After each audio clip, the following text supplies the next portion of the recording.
if you're constantly just clustered up in your head with bad thoughts and images, and it's just cluttered with things that aren't conducive to being positive or progressive, it's more regressive. I mean, how many times have you had the same conversation over and over in your mind that you wanted to have that comeback for? You wanted to be the one that set that person straight, but you didn't have the words at the time. So now you just go over and over. Or perhaps you were not ready to end a relationship, but the other person was.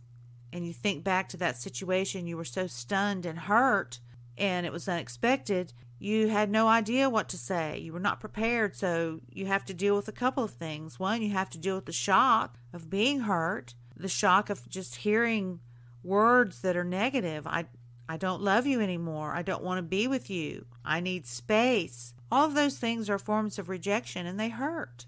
But also hear the good ones too. I do love you. I have loved you. We've shared a lot of great times together. I'm changing. It's not you. Maybe it really isn't you. Maybe they are changing. And if they're changing and it doesn't fit in with how you're changing, perhaps there's a better mate out there for you.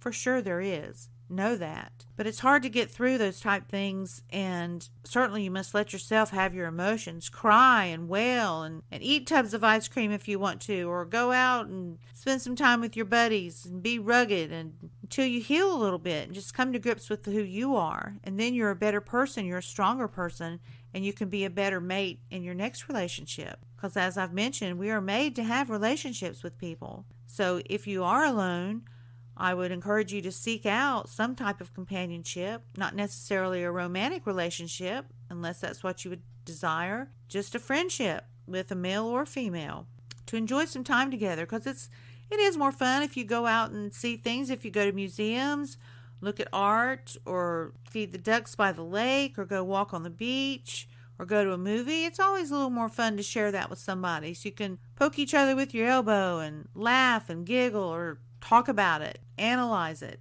So seek those out. And sometimes we don't allow ourselves to do that because we haven't forgiven someone who's hurt us, either a friend or a romantic relationship. And it's so exhausting to hold on to that type of negativity. And that's what it is. I know everybody's probably heard the old adage, go ahead and forgive somebody because it sets you free instead of setting them free. Because honestly, the people that generally your unforgiveness is targeted at, they probably either don't know that that's what's going on, or they don't care. I mean, if they have indeed been the one that have initiated space and distance, then believe me, they're not thinking about you. They're moving on to the next thing, and next person, next situation, next relationship. And it's important for us to do that too. So take a strong look at what went down and see your part in that, so that you can be a better friend or a better mate later. And I know there's exceptions to this. I know there's terrible situations. There's times that honestly you really perhaps have not done anything wrong, and the person's either just wiggy or fickle or just wants out, just isn't working for whatever reason. Generally they're feeling insecure about themselves, and often that comes out manifesting toward other people in painful ways. So accept that too, and kind of look at that as, instead of just being a mean person, as perhaps, they really got something clicking right now, so I'm going to forgive that and move on. And once you do that, that door will close. That chapter will close. You don't have to relive it anymore. Think of the time you spend looking in the mirror and having that conversation, just bitching somebody out or cussing somebody out, or boy, I would have said this. I'd have really put you in your place. That takes up a lot of time that is certainly well spent in other ways. And you have this continuous video loop in your mind that just goes on and on. It's like you can see yourself fighting up there. I had a situation once with someone close to me. I was jealous of, I guess, a friendship that they had, because this person was now suddenly all in my life, and it wasn't anybody that I necessarily, would choose to spend a lot of social time with, but seemed like everywhere we went, everything we did, this person came along. So I decided I was going to go and confront the person about it. Not the one who was coming along, but my friend that used to be us mostly. Well, every time I would schedule that meeting, and I was also picking up ironically enough, a Bible over at her house. And so my ruse was I was going to go over and pick up the Bible, and while I was there, I was going to talk about, how maybe next couple times that we had an event, maybe this other person wouldn't be invited. Well, none of that's very nice. And I'm not sure why I guess I was feeling pretty needy, I guess. I was under a lot of stress. Hadn't been too long after I'd lost my mama. My daddy was not actually doing that well. He was starting to have Alzheimer's. So maybe I was a bit needy. Anyway, so every time I would think about, I can remember standing at the kitchen sink doing dishes and just rehearsing this conversation over and over in my head, because that's, for one thing, it's a stupid conversation to have. It should never be had. And just spoiler alert, I did not have it. But here's why. Every time I would think about it, I'd think about what I was going to say and all this kind of stuff, I would get like this kind of a gas bubble in my throat, and it just felt really weird. And I thought, well, that's weird. This went on for about a month. So I was really, working myself up. I was elevating the situation in my head, because every time I would have this conversation about my confrontation I was now going to have with this sweet person that just wanted to include other people who were alone, completely alone, I would have that weird feeling in my throat. Finally, I thought, golly, I bet something's wrong with me. That's just not right. That's not normal. So then, the first thing we should always do in faced with any situation or anything, is my belief, is take it to the Lord. Pray about it. Just, God, what should I do here? Guide my words and actions. And the times that I have not done that before moving forward with any business, with any relationship, with any conversation, I've totally messed it up. So it was easy for me, after I got over the initial fear of saying, Lord, thy will be done, and take my life and do with it what you will. Just guide me to know what to do, because I know that he's only got my best interest at heart, and I tend to mess up, but I also tend to do well too. So because he continually holds me up and helps me and guides me and blesses me. So the weird thing with my throat. So I kept having this, again, rehearsed conversation in my mind. I did stand in front of the mirror and had the conversation. And the throat thing kept, I just felt like I had like a gas bubble up there gurgling up. So I thought, well, I'm just going to pray about this. And I did. I said, Lord, one thing, what's happening with my throat? That feels really weird. Should I go to the doctor? Am I dying? What's happening? What should I do? So a few minutes later, I started thinking, and it was the day I was having the meeting, finally had set it up, and was going over to pick up the Bible and tell this person not to bring somebody to our gatherings anymore. Oh, well, it came to me, I don't have to have this conversation. I don't have to have this meeting. I don't have to be that mean person and try to ostracize somebody. And so I'm not going to do it. I'm just going to go pick up the Bible, have some coffee, nice conversation, and be done with it. And I'm not going to ever think about this again. I want you to know I immediately felt better, have never had any of those weird urkles in my throat again, ever. And that was many, many, many years ago. And have continued to love this extra person, and went over to the meeting and said, yes, I have come to pick up this Bible that you wanted to give me, and I thank you for it very much. And that's the only reason I'm here. And then I just laughed on the way out, and I looked up and I thought, God, you really do have a great sense of humor, and I'm so glad, because I'm sure I keep you rolling. Because wow, the mind is a powerful thing, especially if you have a vivid imagination. So got done with that. That was totally conquered with love and forgiveness. I had to forgive the person that kept inviting the other person for not spending as much time with me as I wanted. And I had to get over that. And I did. We spent a lot of time together.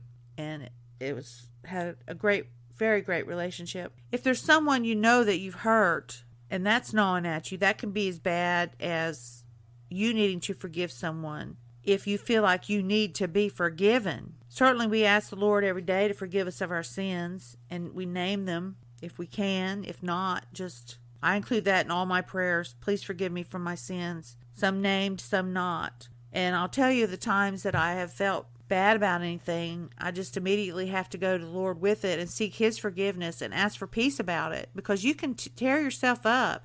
The next step from that is to forgive yourself. And that's a real thing. And you have to say, I forgive myself. I was stupid. I did the wrong thing. I said the wrong thing.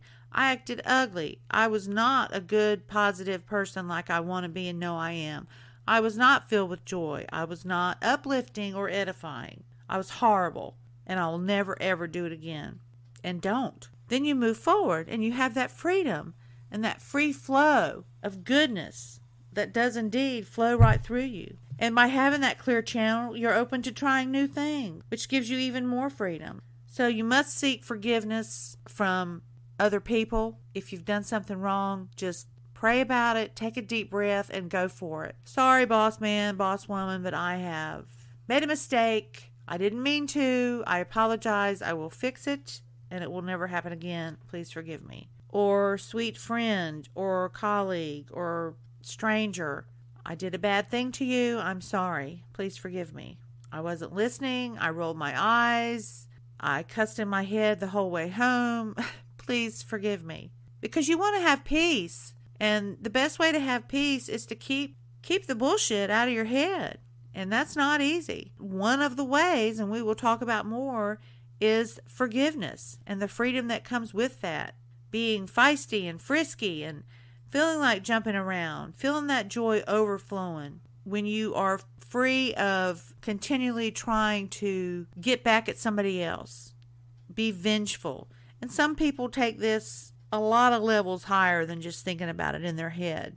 Some people put it into motion. They stalk people. They do passive-aggressive actions that hurt them or complicate their lives in ways that they don't even know is happening. And that's unkind. And it's cruel, and it perpetuates hate, and it's unnecessary, and it robs you. And it also is terrible for your health. It's not good for your blood pressure. It doesn't get any of the good hormones flowing, like the endorphins, the dopamine, or the serotonin. All those just kind of are sitting there thinking, it's more of a rush of adrenaline because you get so angry again, over and over again. And I remember we had many, many different bosses, but one in particular had been extremely unprofessional with me and really just screamed at me and didn't give me a chance to explain anything, and I really had done nothing wrong.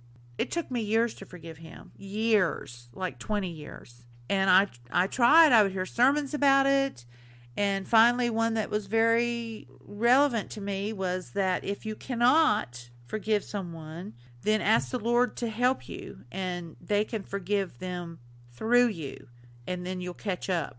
And that works. It did.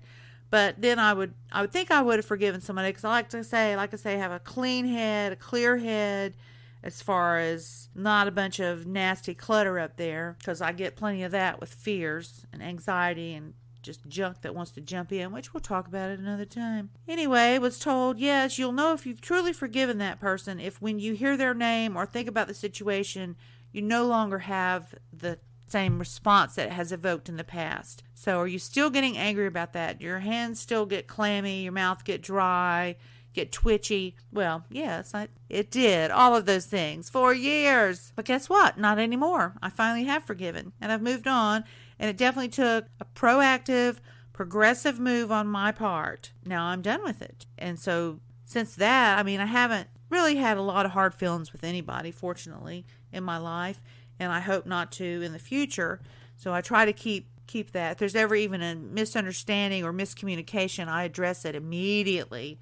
Because you don't want to let those things fester. It's much better to address it immediately. And then move on. Be done. You don't have to harbor anything. You don't have to be vengeful. If there's just jerks out there, which we know there are, unfortunately, it'll come around and bite them at some point. Or they'll bite themselves and they'll poison themselves because they're so toxic. If you can't figure out what's going on, the best thing to do is just surrender. How many times have we had situations where you just try to figure it out? What happened? What did I do wrong? What did I say wrong? What were the components here that were not firing properly?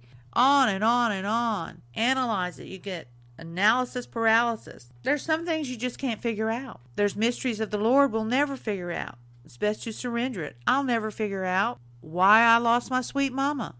why she dropped dead suddenly. I mean, I know what happened, but I don't know why I was robbed of her. And so I had to stop trying to figure it out, except that I won't know, and I don't need to know, because it won't change anything. It won't bring her back. I won't get to hug her or look at her beautiful eyes and her big smile, hear her sweet words. Always interested in me, always loving me. So she was sweet, and she made everything special. But I surrendered the idea of trying to figure it out, and that gave me some peace. And I just have started dreaming about her a little bit more. It's funny how I dreamed about her, very lucid dreams, about a week right after it happened, and then no more for years, and I would beg to dream about her. Now I've started dreaming about her a little bit more, and they're good. She's just there and very positive and beautiful. Some ideas to enjoy your newfound freedom is to be spontaneous. You can try doing some new things with your partner, or if you don't have a friend or partner that wants to do these things with you, a lot of them you can go to. You don't need a partner. For example, taking some dance lessons. I know that's, to some people, that's like, oh my gosh, I would never do that. It is so much fun. My husband and I have done it many times. Everything from salsa to the waltz to the tango. We have the best time doing it. And when I was single, one of the things that I really enjoyed was doing contra dancing. And you can just look that up wherever you are. And that's a group dance. It's not square dancing. It's different from that. But there's usually live music and somebody who calls the steps. So they tell you what to do. And everybody just dances with everybody. So, I mean, you can take a partner or you don't need one. And even if you take a partner, you're likely not going to dance with them the whole time. So that's fun. You switch it around, and if you're looking for new friends, that's a great way to meet them. And also a great way to be active. Taking classes like that, or yoga, or classes at the gym that just get you out and involved with other people is a wonderful sense of freedom. You realize that you're good. It feels good. It feels good to move around. You don't have to be lonely. There's other people. You can hear great music. Also learn a new language. Challenge your mind. Enjoy the freedom. You no longer are a boxing match in your head with someone that you're upset with, because you have forgiven them and that is gone. They no longer hurt you. They no longer have any control over you. You have complete freedom from that forgiveness, and you have forgiven yourself for whatever or however many things, little things like eating too much, to bigger things, whatever that might be. And so you have that freedom now. You have a lot of mental space that you can actually enjoy and nurture yourself. You could take a creative class, something like painting or photography. Or it's fun, I think, to take classes when you're an adult, because you're not striving to get that college degree to get out and start making your money and do your career, and having to take a lot of classes perhaps that you wouldn't necessarily choose. Now you get to take fun classes, and it doesn't matter if you get a bad grade or not, because generally they're not even graded. And these are everything from social media to how to run a business to pottery, drawing, watercolors, learning how to do aquaculture, gardening, all types of things. Community colleges offer them, and there's a community college in every area. And also a lot of galleries in different places offer a bunch of different classes. So there's no reason to feel isolated or alone, or to take that wonderful empty mental space that you have now from not having negativity up there, and do something fun and enjoyable with it. Maybe it's just putting on some headphones and listening to some music you haven't heard in a while, or some meditation tapes to just calm yourself on down. Getting out and taking a walk. Maybe getting you a dog and having a companion to walk with, or walking the one you have more. Be open to trying new things, and just try them. Go for it. Enjoy the freedom you have, because you do have it now. So forgive. Seek forgiveness. If you've wronged someone, own up and ask for forgiveness. That will set you free. And it will set the other person free too, because you'll be reaching out and apologizing for something that's hurt somebody, and you sure don't need that in your head or your heart or out in the air, period. Seek forgiveness from the Lord every day. We fall short. That gives us hope, because we know we are forgiven. As far as the east is from the west is how far our transgressions are when we seek the Lord for forgiveness. He forgives and He forgets it. And that's the model we should follow. So when they say forgive and forget it. Move on. No need to replay it. No need to take it back. It's gone. It's out of here. If you need mental imagery, imagine taking it all, putting it in a big basket with a giant red balloon on it, and sending it off out into the universe, away from you, far away. Love, forgive, be free, enjoy, try new things. We are wonderful people in a wonderful world. We just have to rise above a lot of junk. And we have to be the ones that are nice and progressive and move forward and are kind and loving and productive. Thank Him for all our blessings. Give Him all the glory and praise. And move forward and have a good time. All right. Toodaloo.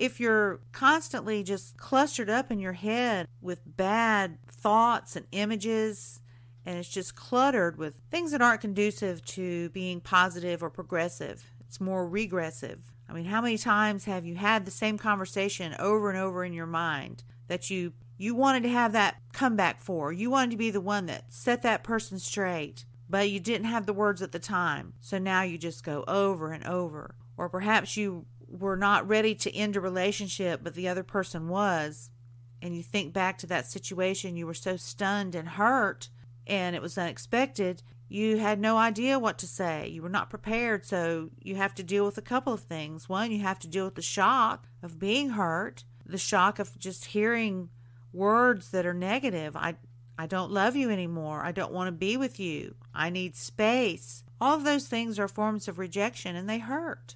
But also hear the good ones too. I do love you. I have loved you. We've shared a lot of great times together. I'm changing. It's not you. Maybe it really isn't you.